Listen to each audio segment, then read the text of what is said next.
Welcome everyone, this is Dwight House, your host for the Krystal Archive podcast, episode number 11.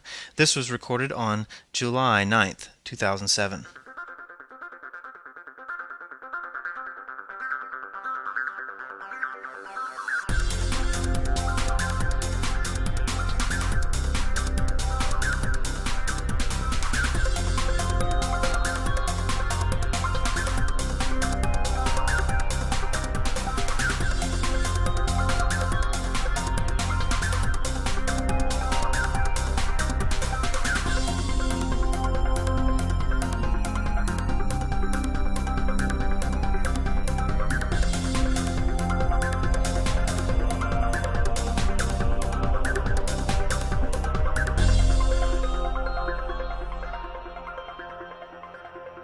Well, folks, as I said, this is Dwight House, your host for the Krystal Archive podcast. I'm actually on time this month. I came out with this podcast episode either in the evening of the 9th or the 10th, which is really close to the 8th, the date of each month I try and get these podcasts out. Also, in podcast news, this may be the very last normal Krystal Archive podcast for a good long while. That's because I'm moving off to DigiPen next month, and that will definitely change some things about how I do the podcast. I'm not sure how or what, or if I'll have to cancel it altogether for the foreseeable future. We'll just have to see once I get up there. But enjoy this while you can. I do have some big announcements in this podcast, but it's going to be relatively short. In Nintendo news, this week is very important. On Tuesday, E3 2007, the Electronics Entertainment Expo show occurs again this year from Tuesday to Thursday this week, and we're going to get to see a whole bunch of new stuff. There's a couple of bad news announcements we got before the show. One was that Brawl will not be playable at E3, and two, Metroid Prime 3 will not have online play. Plus, it got pushed back a week for its release date. I'm actually not so surprised about the Metroid Prime 3 issue because I really didn't want it to have online play in the first place. Metroid games are first-person games at their core, and so it doesn't really bother me so much. However, the Brawl thing is a bit of a disappointment. A lot of game industry people and press were looking forward to playing a near-complete version of Brawl at E3 this year, and they won't get to. But there's a very good reason for why they won't get to, and that is because Nintendo will be revealing a whole bunch of new games this E3. That's going to be their big thing, software this year. A bunch of new games, and some have speculated, I don't remember where I got this information, but some have said it's going to be 90 to 100 yet to be revealed games. So this is big news. And don't worry about Brawl, because we'll get to see probably a new trailer and definitely some new information.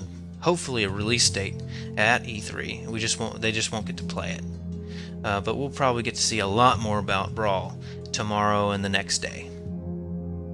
Now, this leads into Star Fox news. One of those 100 new games that may be coming out yet to be revealed at E3 is the long-rumored Star Fox Wii game.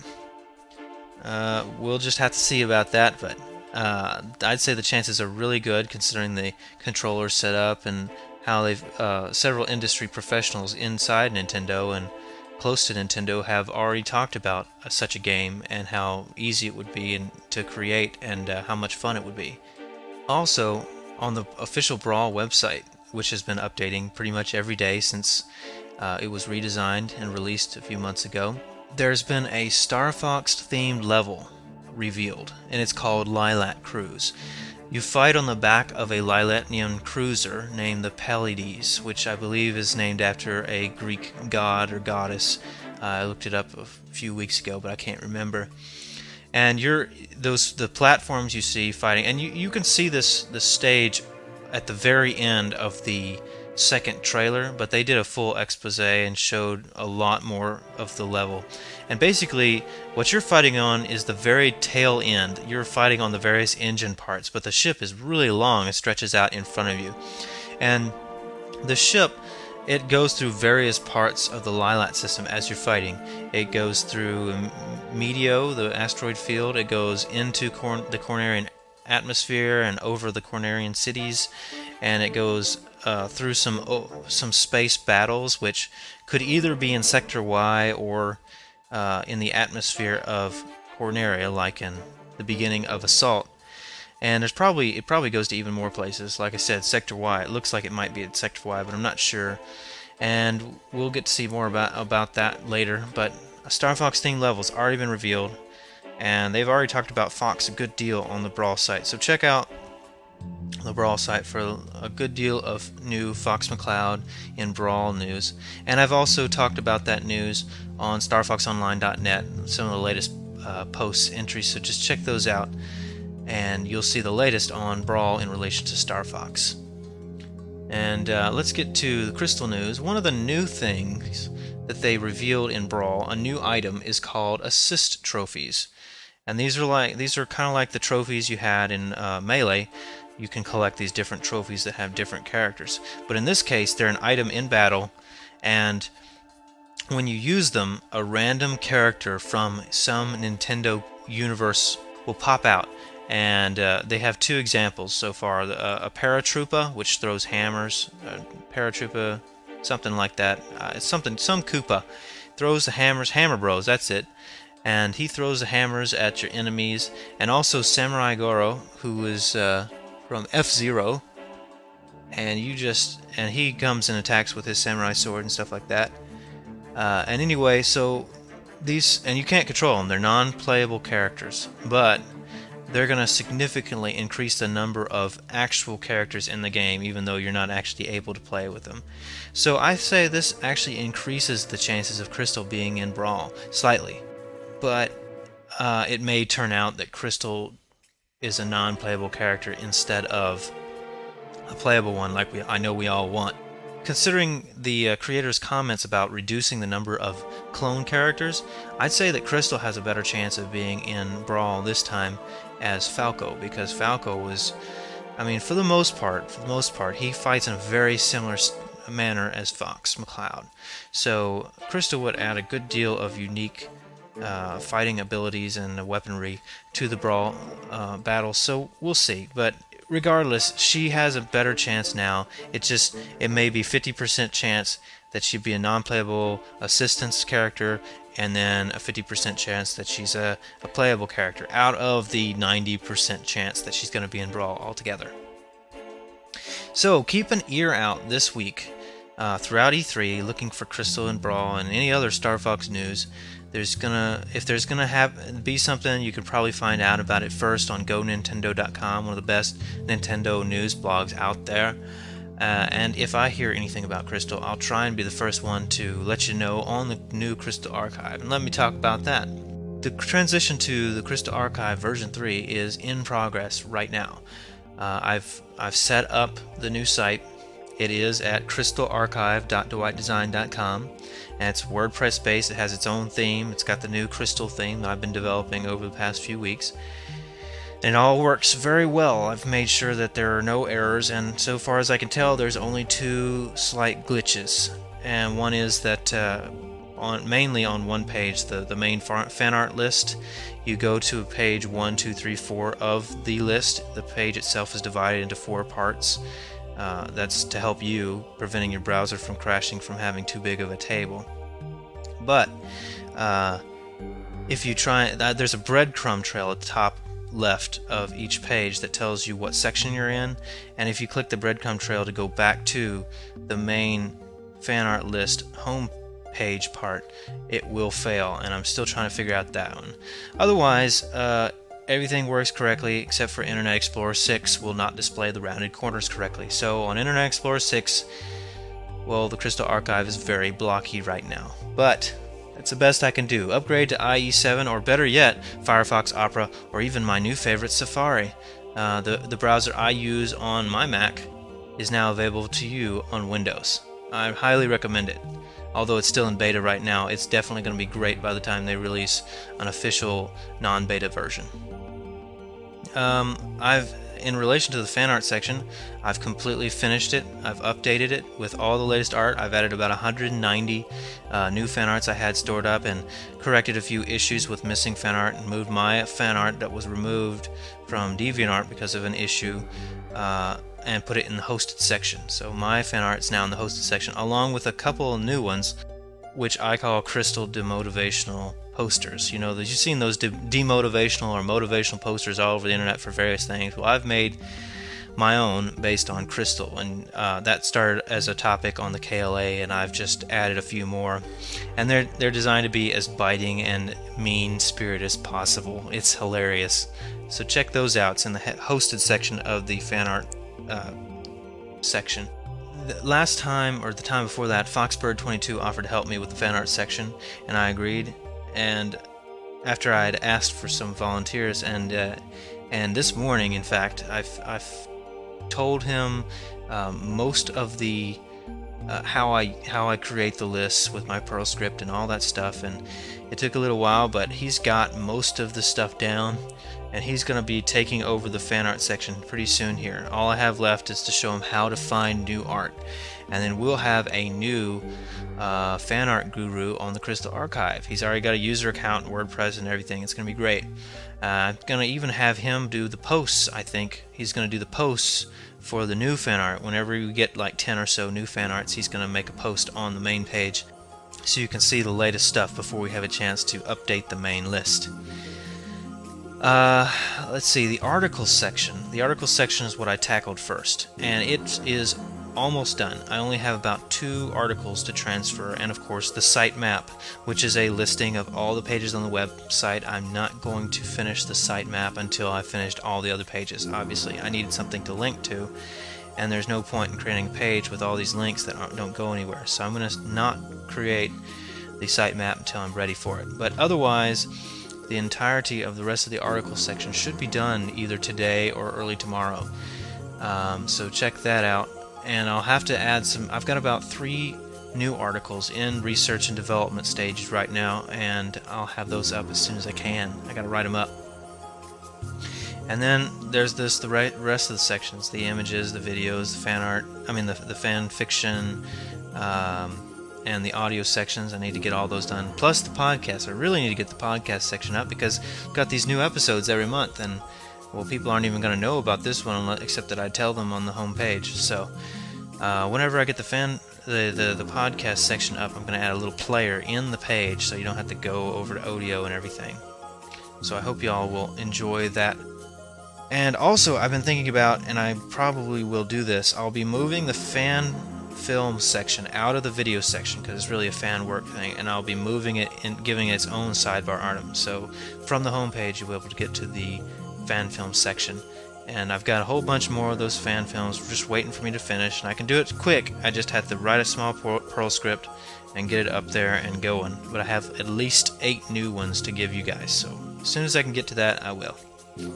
So that's it for the news section. You know, keep an eye out for E3, check the news. I'm sure there's going to be lots of games you're going to want to hear about, and of course Brawl and Super Mario Galaxy will probably get their release dates in the next coming days, so look at that. So now I'm going to go on to our questions section. I'll answer the questions of various listeners to the podcast. And we're going to start off with our old friend Fox of Infinity. Fox of Infinity writes, "Hey Dwight, did you ever hear of Starwing? As far as I know, the first Star Fox games were named Starwing, and then later the name was changed to Star Fox." My response: the Star Fox was called Starwing in Europe because of some copyright issues, but later Star Fox 64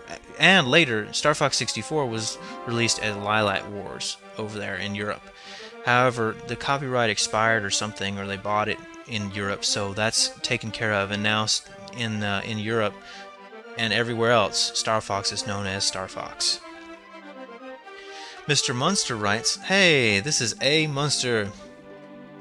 Like I already said, I like the new design of the Krystal Archive, and nice podcast as ever.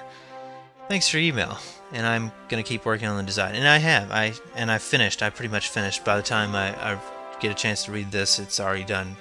The design is pretty much done. No more major design changes, except that whenever I finish adding content, I'm going to change that little badge at the top right from V3 on its way to V3, because it's not on its way anymore, it's here.